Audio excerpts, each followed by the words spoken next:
हाथ से झाड़ू निकल जाएगी तो हुकूमत की बागडोर मिल जाएगी, ज्यादा से ज्यादा तुम स्वर्ग वैकुंठ में चले जाओगे, वो भी तो भोगी वालियां है, एक निश्चित समय के लिए मिलती है। पुण्य कर्म समाप्त हो जाने के बाद में फिर तुमको मृतलोक में भेज दिया जाएगा और वहां से जब नीचे उतारे जाओगे तो किसी बड़े घर में जन्म हो जाएगा और बड़े घर में जन्म लेने के बाद कौन भला अच्छा कर्म करता तो फिर बुरे छोटे कर्म किए तो फिर नरकों और 84 में चले गए।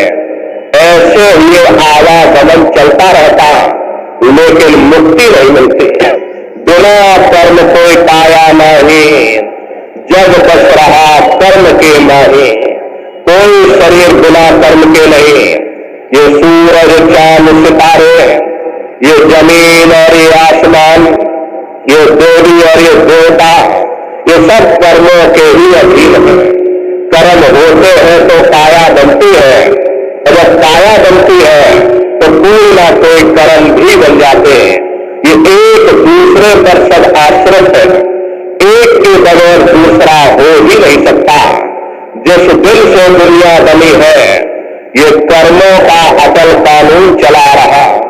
युग बदलते रहते हैं, समय बदलता रहता है, लेकिन ये कर्मों का कानून नहीं बदलता। कर्म भूत सब जग को लागा, या से बचे नहीं कोई ज्यादा। कर्मों का ये भूत सारे संसार के जीवों को लगा हुआ।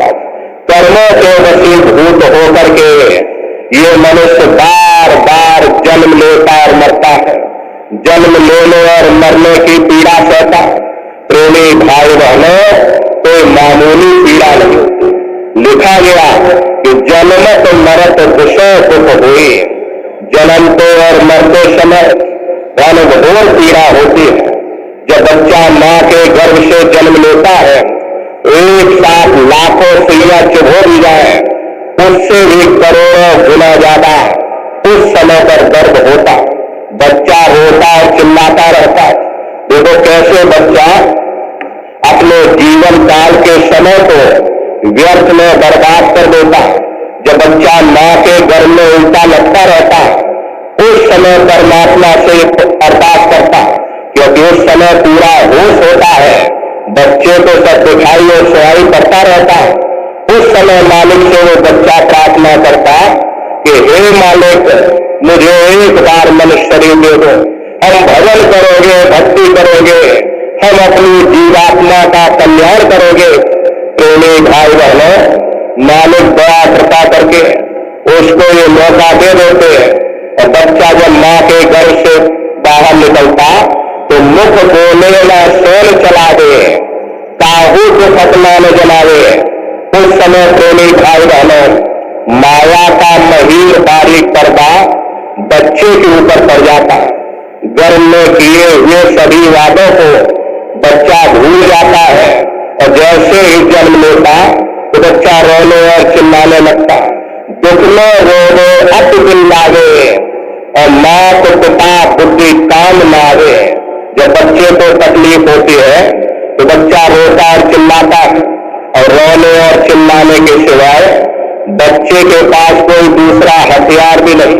उसे धूप में लिटा दो, बच्चा धूप में पड़ा हुआ, छांव में लिटा दो, छांव में पड़ा हुआ, गर्मी लगती, सर्दी लगती, लेकिन वे अपने मुख से न बोल पाता, न बता पाता, सिर्फ रोता और चिल्लाता है। रोने के सिवाय उस बच्चे के पास कोई दूसरा हथियार नहीं। तो दुख में रोवे अत दिल लागे और मां को पिता बुद्धि काम लावे।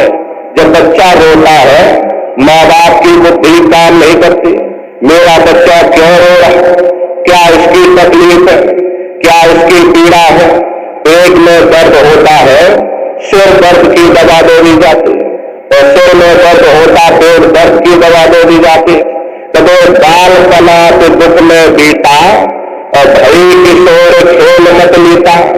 ऐसे ही बाल बाल रोते और चिल्लाते गुजरता चला जाता और बच्चा किशोरावस्था में पहुंच जाता। प्रेमी भाई बहनों, हाथ पैर से वो बच्चा चलने फिरने दौड़ने और भागने लग जाता, अपने सुख और दुख को बयान करने लग जाता। वह बच्चा अपने साथियों के साथ खेलना चाहता है, मार पीट पे तो मात घनेरी, गौरी कुत्ती भारी ढोल। अब बच्चा अपने साथियों के साथ जब हाथ पैर चलने लग गए तो उसे खेलने में मजा आता है।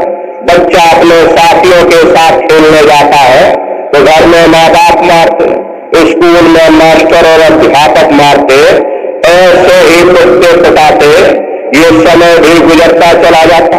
यह भी दिल दुख दशमत में बीते और भाई के प्रेमी भाई बहन, ये भी समय दुख और दशमत में बीतता चला जाता। प्रेमी भाई बहनों, देखो महात्मा कहते हैं कि तरुण अवस्था अवल लागी, मन तरंग अब खिल खिल जागी। ऐसे ही कुत्ते पिटाते हैं, ये बाल काल का अवस्था और किशोरावस्था गुजरती चली जाती है और तरुण अवस्था आ जाती है। ये मन जवान हो जाता, मन मत वाले हाथी की तरह मदहोश हो जाता।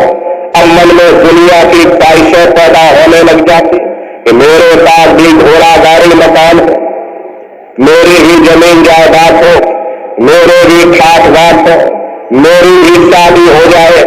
प्रेमी भाई बहनों, चाह उठी तब करी सगाई और ब्याह हुआ घर नारी आई। जब इसके अंदर चाह थी तो इसकी शादी भी हो गई और घर में नारी भी आ गई तो नारी देख मन अति हर्षाना, बेड़ी भारी सो नहीं जाना। नारी को देख देख कर इसका मन प्रसन्न होने लगा, जैसे इसे कोई बड़ी भारी बादशाहत मिल गई हो। कहा ये मनुष्य, ये जीवात्मा जब मां के घर में उल्टी लटकी थी उस समय परमात्मा से अरदास करती थी कि हे परमात्मा, मुझे एक बार मौका दे दो, एक बार मुझको मनुष्य शरीर दे दो, हम भजन करेंगे, भक्ति करेंगे, हम अपनी जीवात्मा का कल्याण करेंगे। लेकिन जब परमात्मा ने तुमको मौका दे दिया, देखो अपने कीमती समय को और श्वासों की पूरी को कैसे व्यर्थ में बर्बाद करते चले जा रहे।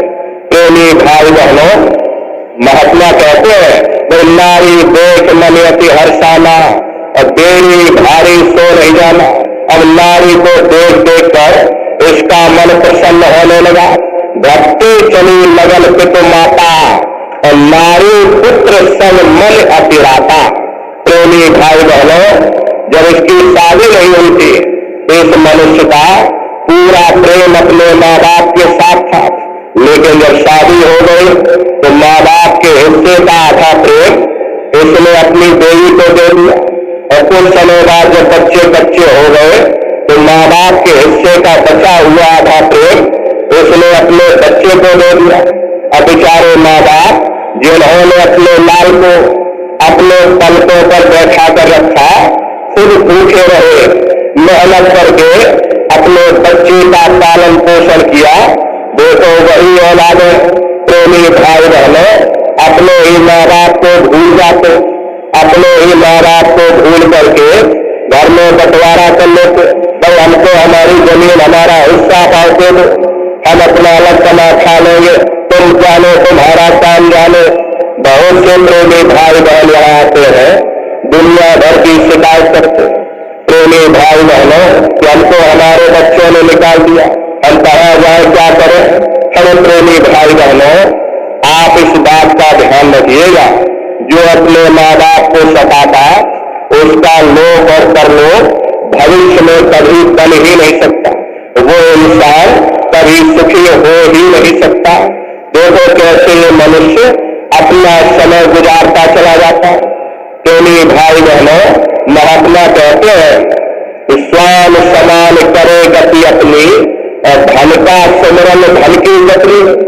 अगर शादी हो गई और दुनिया का खर्चा बढ़ गया और घर में औरत को भी कपड़े चाहिए, बच्चों को भी पढ़ाई लिखाई का खर्चा और दुनिया भर की चिंताएं मन में समाने लगी, ग्रह कार्य अब लिप्त सतावे, पुण्य और जाति बहुत भर मांगे। धीरे